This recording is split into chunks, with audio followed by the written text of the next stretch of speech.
साथियों, यह पहली बार नहीं है कि मैं आप सबके सामने बलात्कारी जनता पार्टी यानी कि बीजेपी का कच्चा चिट्ठा लेकर आई हूं। बीजेपी का नारा बेटी पढ़ाओ बेटी बचाओ, वक्त के साथ ये सारे नारे जो उनके बेटियों और देश की महिलाओं के हित में जो उन्होंने केवल नारे दिए हैं, पर वास्तविकता देश के महिलाओं के सामने है। चाहे बहादुर महिला पहलवानों का मामला हो, मैं खुद उस वक्त इन पहलवान बेटियों से मिली थी, उनके दर्द समझी, पर दुख की बात तभी भी ये थी कि देश के प्रधान सेवक कहलाने वाले देश का प्रधानमंत्री ने उन्हीं बेटियों को, जिनको उन्होंने आमंत्रण दिया था घर पे, उसके बाद उनको जंतर मंतर पर संघर्ष करने के लिए और अपनी इज्जत को बचाने के लिए जो उन्होंने देश के लिए कमाई की थी, वो इज्जत उसको उन्होंने सरेआम, मैं तो ये भी कहूँ कि प्रधानमंत्री जी ने देश की बेटियों की, उन पहलवान बेटियों की भी इज्जत बचाने में देश में उन्होंने कोई कदम नहीं उठाया।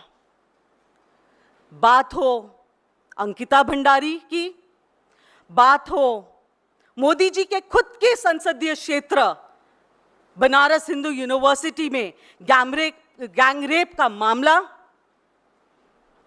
ऐसे दर्जनों ऐसे केस है। बात हो जो बहुत सारे ऐसे केस जो पिछले 10 सालों में देश ने जो देखा है, वो यही देखा है कि प्रधानमंत्री जी और भाजपा सरकार ने बार बार जब भी कोई रेपिस्ट की बात हो, और खास करके जब वो रेपिस्ट उन्हीं के पार्टी के लोग हो, तब उन्होंने उनको संरक्षण दिया है। आज आप सबके सामने जो केस पिछले 6 दिनों से वायरल हुआ है,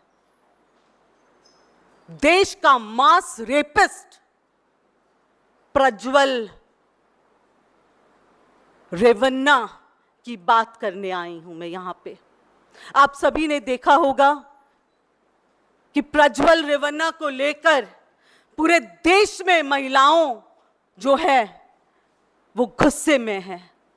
देश की महिलाएं जो हैं वो शॉक्ड है, वो सोचने पे मजबूर है कि क्या पिछले 5 वर्षों से जो इंसान पार्लियामेंट के अंदर था, मोदी जी के नाक के नीचे उनका परिवार का हिस्सा बन के जो इंसान था, उनकी असली चरित्र देश के सामने आया है।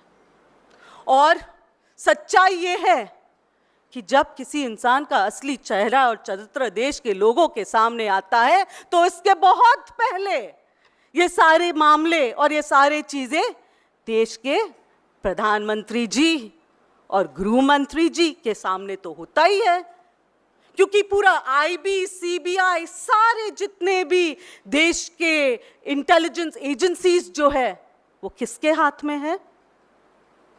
आप और हम अगर कुछ करने जाएं, या कोई आम इंसान देश का, अगर यही लड़का, यही केस कोई आम इंसान का होता, तो रवैया क्या होता प्रधानमंत्री जी का और देश के गृह मंत्री का? वो दिखाते कि देखो मोदी जी जो है वो देश की बेटियों को बचाने के लिए किसी को पकड़ लिया है। पर जब बात उनकी आती है, जो उनके खास मित्रों में गिना जाता है, तो रवैया देश के सामने है। मैं आपके माध्यम से एक बात उजागर करना चाहती हूं, वो बात जो शायद जून के तारीख, मुझे कौन सा तारीख नहीं, I really don't know the exact date, पर जून 2023 की बात है।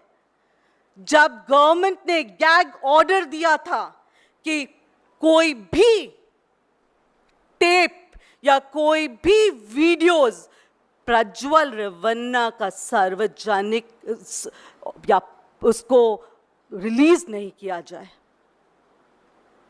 मैं देश के प्रधानमंत्री जी, गृह मंत्री जी और वो सारे एजेंसी से ये सवाल करती हूं कि जब 2013 में, जून 2013 में ये बात आपके ध्यान में था, जब आपको पता था कि ऐसे कुछ है, तब आपने इन वीडियोस की जांच क्यों नहीं करवाई? आपने पार्लियामेंट, जिसे देश का मंदिर कहा जाता है, डेमोक्रेसी का मंदिर कहा जाता है, उस मंदिर के अंदर एक गैंग रेपिस्ट कैसे बैठा था? और अगर देश के लोगों को पता हो तो ये वही गैंग रेपिस्ट है जिन्होंने जानबूझकर बार बार महिलाओं को पीड़ित किया और खुद वीडियोस उतारते गए। एक ऐसे इंसान, 33 साल का युवा, जो पूर्व प्रधानमंत्री जी के पोते, खुद के पिताजी एमएलए, ऐसे परवरिश। मोदी जी कहते हैं कि उनका जो भाजपा अगर के जो लोग हैं वो बहुत संस्कारी हैं। मोदी जी, आपको, देश के जनता को, आपको महिलाओं को, देश के महिलाओं को ये जवाब देना होगा कि पिछले 8 महीने से ये युवा सांसद आपके नाक के नीचे बैठा था, आपको सब कुछ पता था, तभी भी आप अपने मुंह बंद क्यों रखे? तभी भी आपने उसे पार्लियामेंट के अंदर लॉ मेकर्स में वो गिना गया है। 8 महीने उनको आपने कानून बनाने दिया देश का, जिस इंसान ने कानून का धज्जिया उड़ा दिया, जिस इंसान ने इतने महिलाओं को 3000 से ज्यादा वीडियोस जो है वो वायरल हुआ है। सोचिए उन महिलाओं की हालत, सोचिए उन पे क्या बीतती होगी, उन परिवारों पे क्या बीतती होगी। और फिर ये बाप इनका, एमएलए साहब, बेटा तो पापी है ही, वो इन्हें बचाने के लिए उन पीड़ितों को अगवा करने की कोशिश करते हैं। मैं आपकी ध्यान 14 अप्रैल के और ले जाना चाहती हूं। वो वीडियोस आप सभी ने देखा है, जब प्रधानमंत्री जी मैसूर के अंदर खुद मंच पे बार बार रेवन्ना, प्रज्वल रेवन्ना का नमस्कार ऐसे ले रहा था। अगर आप वो वीडियोस देखें तो कम से कम 8-10 बार प्रज्वल रेवन्ना मोदी जी को, प्रधानमंत्री जी को नमस्कार करते हुए दिखाई देंगे। क्या ये कोई सिग्नल था क्या? बचाओ मुझे बाप, आप ही हो हमारे बाप। और फिर ये बाप उसके हाथ उठाते हैं मंच पे और उनको दिलासा दिलाता है कि मैं हूं, मोदी है तो मुमकिन है, मोदी है तो मुमकिन था इसका देश से भागना, मोदी है तो मुमकिन था उनका संसद के अंदर 8 महीने बैठना। अब मोदी जी आप चुप क्यों हो? अमित शाह जी आप चुप क्यों हो? महिला एवं बाल विकास मंत्री स्मृति ईरानी जी, महंगाई पे तो महिलाओं ने सहन कर ली, पर जब देश की महिलाओं की आबरू पे बात उठती है तब देश की महिलाएं सहन नहीं करेगी। महंगाई सहन कर ली, हमने खूब गैस के दाम, दाल चावल के दाम, हर एक चीज को सहन कर ली, पर अब हमारे देश की मां बेटियों की ये दशा आप लोगों के राज में। चुप्पी तोड़ो स्मृति ईरानी, सास भी कभी बहू थी ना, वो दिन दूर नहीं होगा जब लोग कहेंगे स्मृति भी कभी एमपी थी। आपकी ये हरकतों के चलते आपने तो अपने टेप पे मुंह लगा दिया कि आप कुछ नहीं बोलोगे, सच्चाई नहीं बोलोगे। कहाँ है सारे वो मंत्रियां? निर्मला सीतारमण जी तो कल प्रेस कॉन्फ्रेंस में पुणे में ब्रजभूषण जी को क्लीन चिट दे रही थी और उनके बेटे की जो नॉमिनेशन पे क्लेरिफिकेशन दे रही थी। कहाँ गई आप लोगों की ममता? कहाँ गई भाजपा में जितने महिलाएं हैं उनकी जो एक फेमिनिस्ट फीलिंग कहाँ गई? या सिर्फ और सिर्फ हर चीज आपको करना है अपने आकाओं को खुश करने के लिए? आपके माध्यम से मैं ये भी पूछना चाहती हूं कि 14 अप्रैल को मैं आपको वापस 14 अप्रैल की ओर ले जा रही हूं, जहां पे प्रधानमंत्री मोदी जी ने उसी दिन बीजेपी का संकल्प पत्र भी जारी कर दिया। और संकल्प पत्र एक ऐसे इंसान को स्टेज पे गारंटी, यही है मोदी की गारंटी कि उनके साथ जो है वो मास रेपिस्ट भी रह सकता है, उनके साथ देश को धोखा देने वाले भी रह सकते हैं। वो कोई बात की गारंटी नहीं लेते हैं, वो सिर्फ और सिर्फ एक बात जानते हैं कि वो कैसे 400 पार करे। वो भले ही रेपिस्ट को साथ में रखे, अपने संसद के अंदर रखे, पर उनका पूरा का पूरा लक्ष्य 400 पार है। पर इस बार कैसे 400 पार महिलाएं जो है देश के आपको दिखा देंगे कि 400 पार क्या, आपको नाक में दम कैसे मिलेगा वो देश की महिलाएं दिखाएंगे। आपने गारंटीज की बात की मोदी जी, उसी मन से आपने महिलाओं को फ्री राशन देने की बात की। क्या जब महिलाएं आपके एमपीज के पास आएंगे फ्री राशन की मांग मांगने, तब इन महिलाओं के साथ पहले उनका ब्लू फिल्म उतारा जाएगा, उनको रेप किया जाएगा और फिर राशन का कार्ड्स बनाए जाएंगे? आपने बात की 70 साल के सीनियर सिटीजन्स को फ्री चिकित्सा देने की। अरे यहां पे तो आपके मंत्री 65 इयर्स की महिला को रेप कर रहा है। क्या रेप करने के बाद चिकित्सा, ये है आपकी गारंटी?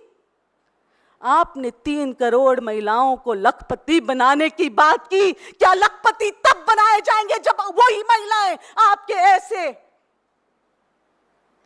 एमपीज के पास जाएंगे और बार बार उनको रेप किया जाएगा और उसके बाद उनको इनका फायदा मिलेगा?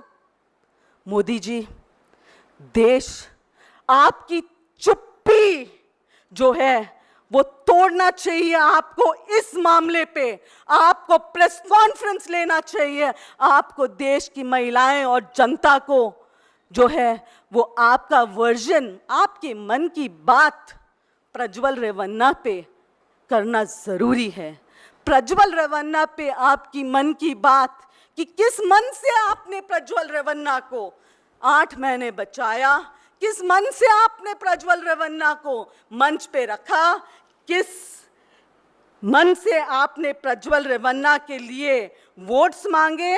और मैं अगर आपके जो स्टेटमेंट है अगर मैं वो पढ़ूं तो आपने प्रज्वल रेवन्ना के लिए हसन के लोगों को कहा, हसन लोकसभा से एनडीए के प्रज्वल रेवन्ना और मंड्या से मेरे मित्र एचडी कुमारस्वामी आने वाले 26 अप्रैल को इनके लिए आपको हर वोट मोदी को मजबूती देना देश का भविष्य तय करेगा।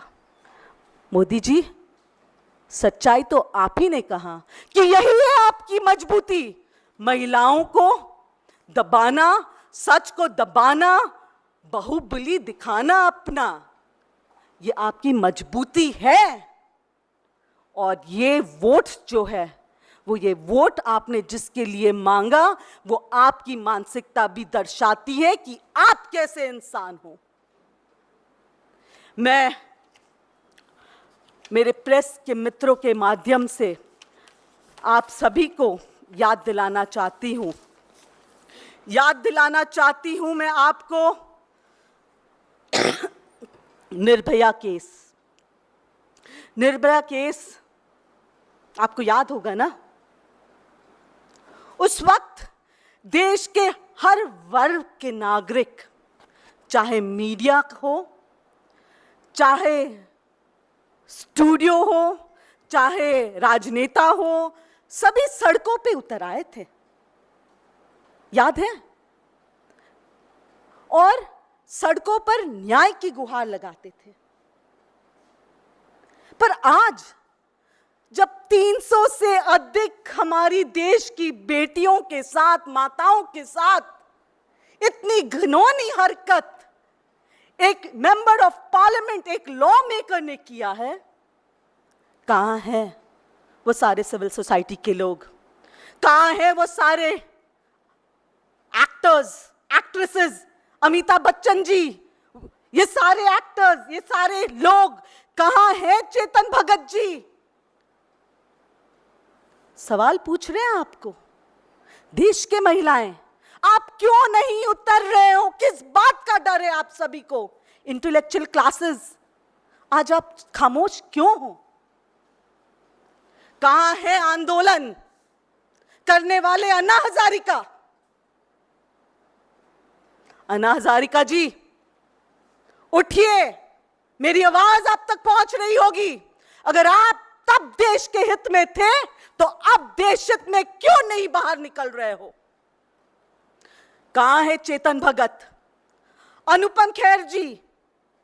मैं वापस अमिताभ बच्चन का नाम लूंगी क्योंकि बीच में उन्होंने खूब देश की बेटियों के नाम पे एडवर्टाइजमेंट्स किया है। सारे सेलिब्रिटीज, ये वक्त आ गया है कि आपको इस हादसे को मैं क्या नाम दूं मुझे नहीं पता, क्योंकि ऐसे हादसा शायद पूरे देश और दुनिया में कभी ना सुनने को आया है, ना आगे मुझे उम्मीद है ना सुनने नहीं मिलना चाहिए। पर ये कब होगा? ये तब होगा जब ऐसे प्रज्वल रेवन्ना को तुरंत इस पे कार्रवाई हो, ऐसे इंसान को बचाया न जाए, वरना वो दिन दूर नहीं होगा कि हम लोगों को ऐसे सैकड़ों प्रज्वल रेवन्ना का सामना हमारे देश के महिलाओं को करना पड़ेगा। आप सभी प्रेस के जो मेरे मित्र हैं, मेरे भाई हैं, आप सभी का भी एक दायित्व बनता है।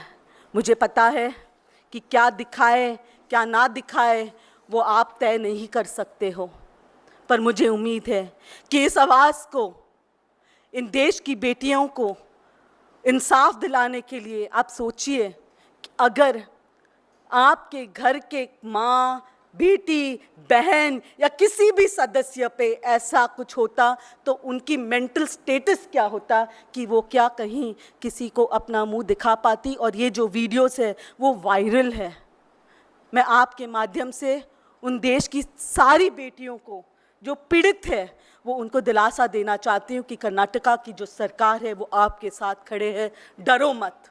और ये भी कहूँगी आपके माध्यम से कि अगर भगवान न करे इनमें से कोई भी बेटी ने अब समाज में अपनी इज्जत बचाने के लिए कोई गलत कदम उठाया तो उसके जिम्मेदार ये केंद्र सरकार, मोदी जी, अमित शाह, स्मृति ईरानी और विमेंस कमीशन की चेयरपर्सन इसके जिम्मेदार होंगे। आपके अगर कोई सवाल हो तो मैं वो सवाल लेना चाहती हूँ। एक बात मैं कहना चाहूँगी इसके पहले कि आज़ादी की लड़ाई में खूब सुना था, सुभाष चंद्र बोस जी की आज वो बात याद आती है, तुम मुझे खून दो मैं तुम्हें आज़ादी दूंगा। और देश के युवा, देश के पीढ़ी ने सुभाष चंद्र बोस जी को देखते हुए अपने खून देने के लिए भी तैयार हुआ देश की आज़ादी के लिए। पर आज जो हम देख रहे हैं देश में क्या चल रहा है, वो तो ये दिख रहा है प्रधानमंत्री जी कहते हुए कि तुम मुझे सीट्स दो, मैं तुम्हारे जितने भी कांड है, रेप केसेस है, उसे माफ कर दूंगा। उनको तो सिर्फ 400 पार की पड़ी है, उसके लिए वो किसी भी हद तक गिर सकती है। देश आजाद इसलिए नहीं हुआ था कि ऐसे घिनौने प्रधानमंत्री जी, ऐसे घिनौने इंसान के हाथ में देश और महिलाओं की जो इज्जत है वो दावे पे लग जाए। देश आज भी सुभाष चंद्र बोस जी के वो शब्द याद है हमें, तुम मुझे खून दो मैं तुम्हें आज़ादी दूंगा। अब आज़ादी हम महिलाओं को भी चाहिए ऐसे घिनौने नेताओं से। नेताजी जी, जिस तरह से प्रज्वल रेवन्ना के वीडियो वायरल हुए, उसके वीडियो वायरल होने के बाद तमाम जो पीड़ित महिलाएं, उनका जीवन नारकी हुआ है, उनके परिजन या पति ही अब सवाल उठा रहे हैं। कई ऐसी महिलाओं ने अपना घर तक छोड़ दिया है। जिस तरह से आपने कहा कि आप उनके साथ हैं, क्या ऐसी पीड़ित महिलाओं के पुनर्वास के लिए भी कांग्रेस आगे आएगी? बिल्कुल, वहाँ की विमेंस कमीशन की जो मेंबर जो अध्यक्ष है और जो महिला विकास मंत्री और सीएम साहब से लेके, इनफैक्ट आपने देखा होगा राहुल जी ने खुद एक पत्र लिखा था सिद्धरमैया जी को, और उसके बाद किस तरीके से पूरा हरकत में आए। विधायक उनके पिताजी अरेस्ट हुए हैं और मुझे विश्वास है इस अरेस्ट से उन महिलाओं को हिम्मत भी आई होगी। और उन महिलाओं से मैं दोबारा आपके माध्यम से ये कहूँगी कि डरो मत, देश के 50% महिलाएं आपके साथ है। हम समझ सकते हैं आप पे क्या बीत रही होगी, पर हिम्मत हारने से कुछ नहीं होगा। आपकी हिम्मत लाखों ऐसे महिलाओं को हिम्मत देगी कि वो अपनी बात आगे रखे।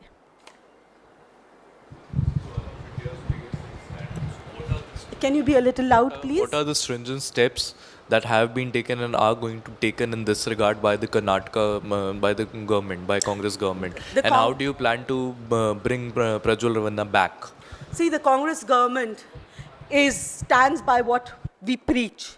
We believe in what we say and we do what we say.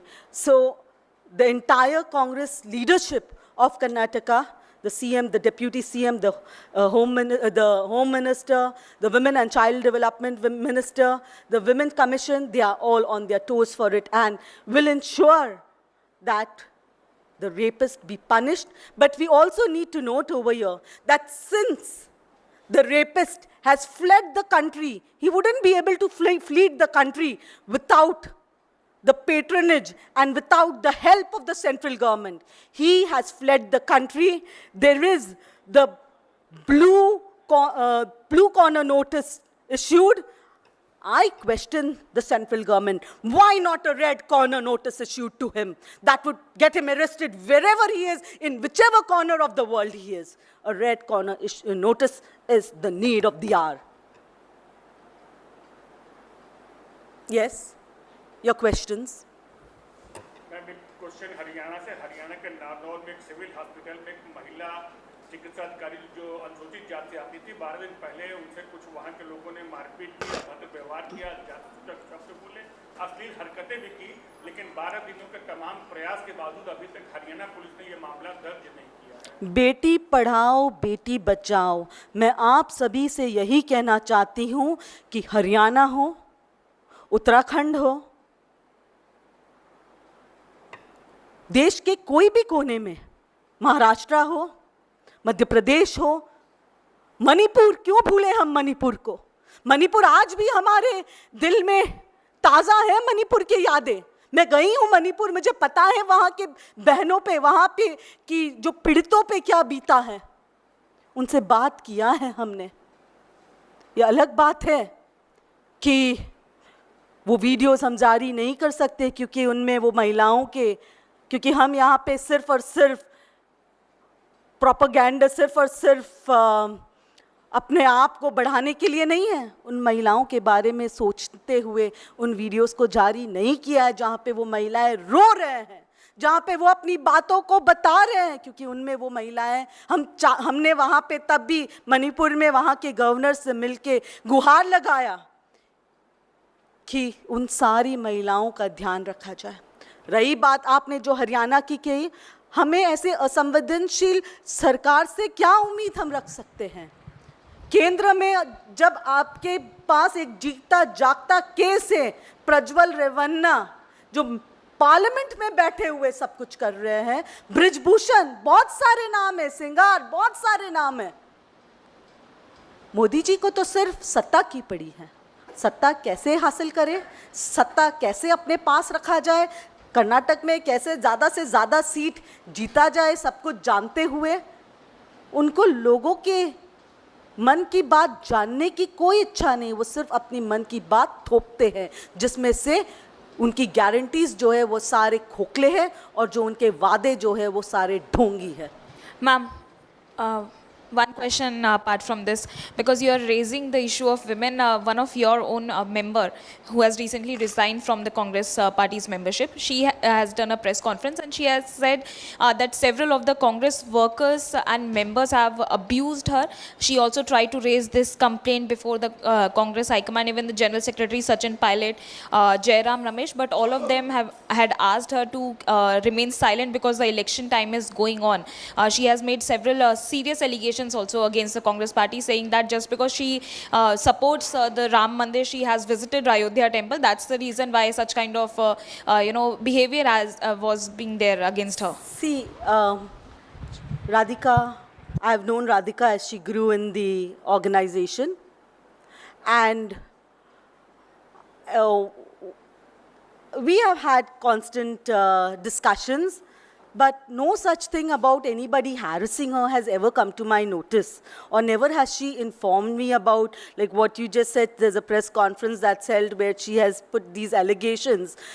She has never informed me in person about this, and we need to understand something. There are organizational matters, there are internal organizational discussions that happen. It would be nice if things were first brought to the notice of the leadership and then decisions taken. We value every person in the party, and I really don't know under what pressure. If it is, I just hope she's not under any pressure, because we all know the Bhajpa, how good they are at putting pressure on people and then ensuring that they, loop them into their party. I just got a call yesterday from an ASI telling me that आपको कुछ summons देना है। फिर मैंने पूछा, अरे मैंने तो अब क्या किया, 3.5-4 महीने से तो मैं कहीं धरना पे भी नहीं गई हूँ, मैं तो कोई और जिम्मेदारी में लगी हूँ।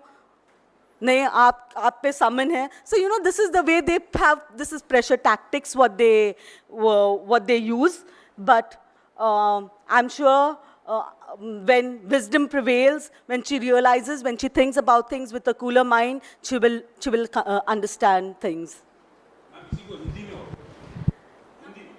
Okay. Because ma'am, she is saying that she tried to raise this matter within the party forum. She tried to speak to Sachin Pilot, Jairam Ramesh, but See, we all know this is election time. हम सबको ये पता है कि ये election का समय है और इलेक्शन के समय में कैसे दबाव बनाया जाता है, किस तरीके से दबाव बनाया जाता है लोगों पे, ये सच्चाई है।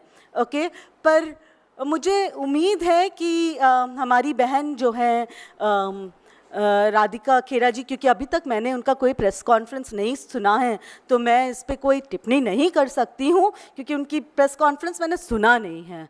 ओके, पर मुझे विश्वास है कि जब वो एक शांत दिमाग से सोचे तब वो ये एहसास करेगी कि देश में बहुत बड़ी लड़ाई है। ये हमारे जो हमारी ईगो की लड़ाई होती है, पार्टी इंटरनल जो संगठन के अंदर, कभी कि मुझे कुछ करना है, किसी और को कुछ करने का मौका मिल रहा है, ईगो क्लैशेस को दूर रखते हुए हम शायद एक बड़े देश के बड़े जो मसला है उस पे उसको ध्यान दे, तो हम एहसास करेंगे कि हमारी ये चीज़ें बहुत छोटी है। आज देश में जो हो रहा है, जिस प्रकार से प्रज्वल रेवन्ना केस हो या कहीं ऐसे बहुत सारे केसेस हैं, ओके, तो ये बहुत बड़ा है और वक्त है कि हम सब जो है वो हमारे पर्सनल ग्रीवेंसेस को भूल के देश हित में आ गया है, वरना वो दिन दूर नहीं होगा कि हम भी कठेरे में खड़े रहेंगे अगर हमने सही तरीके से अपना आवाज़ देश हित में नहीं उठाया.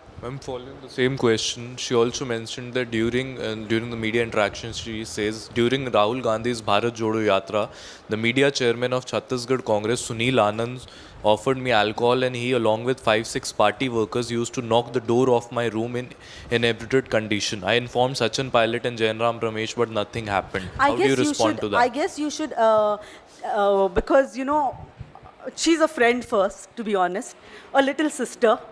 Okay, she has never brought this to my notice. And me then being the Mahila Congress president, she had that access to me to come and bring it to my notice. And this wasn't ever discussed. And we often have chit chats over the phone and stuff, but this wasn't ever discussed with me. So I am in no position to. But I'm sure if such a thing would have happened, she would have at least brought it once to my notice, knowing the person I am. And if at all there is something of this case where she's mentioned about forcing her with alcohol or knocking her door, then I'm sure there would be some CCTV footage which could, we would also look into the case if there is anything. We believe in women's safety, security first, and then anything political.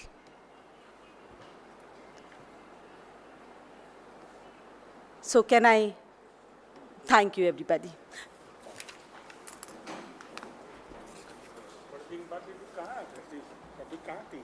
मैं बहुत हूँ यहीं पे